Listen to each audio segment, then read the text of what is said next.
Hello Year 1 and welcome back to our English lesson. So well done to everybody yesterday who made some fantastic predictions about our new story, The Storm Whale. I absolutely loved reading through them on Class Dojo and so many of you were right with what happened, and then it was really lovely to be able to share that story together. So today's English is a short one from me. And when we are in class and we read a new story, we always learn to retell it, don't we? We use the pictures and sometimes we have to sequence them and put them in the right order. But I've already done that for you. And what you're going to do today is retell the story using the pictures. So we've had lots of practice of doing this.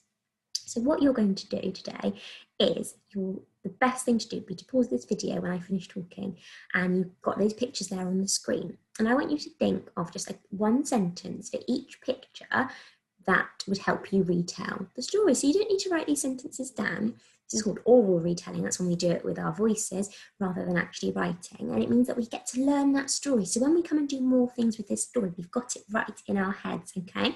So your job is to use the pictures and think about a sentence that describes what's happening and describes the story, so that then if somebody who didn't read this story asked you, oh, could you tell me the story of the storm whale, you'd be able to use these pictures and retell the story, and they'd be able to know exactly what happened without having to read the story.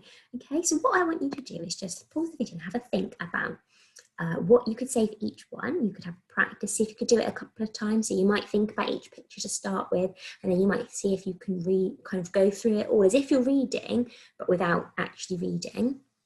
And then if you want to, and if you're feeling confident, I think it'd be really amazing if you could record yourself, or mum or dad, whoever's at home with you, could record you retelling the story using the pictures, and then you can upload it onto Class Dojo and I can watch it. Okay, so you don't have to do that, but it'd be really great if you could do that so I can see. It doesn't have to be the whole story either, it could just be part of it, a couple of the pictures. And if you really wanted to, you could write it down, but you don't have to do any writing. It's mainly just about focusing on our retelling of the story, okay?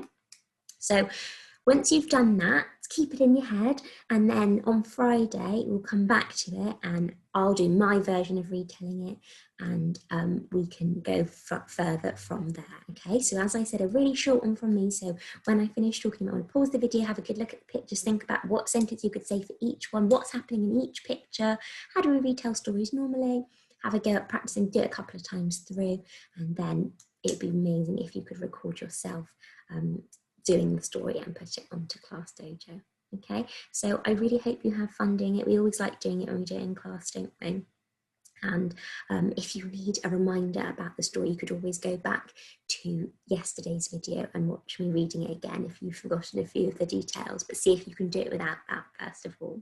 Okay, so I look forward to seeing you retelling the story, and then I will see you tomorrow for more English and we will think a little bit more about the story. See you later, Year 1. Bye.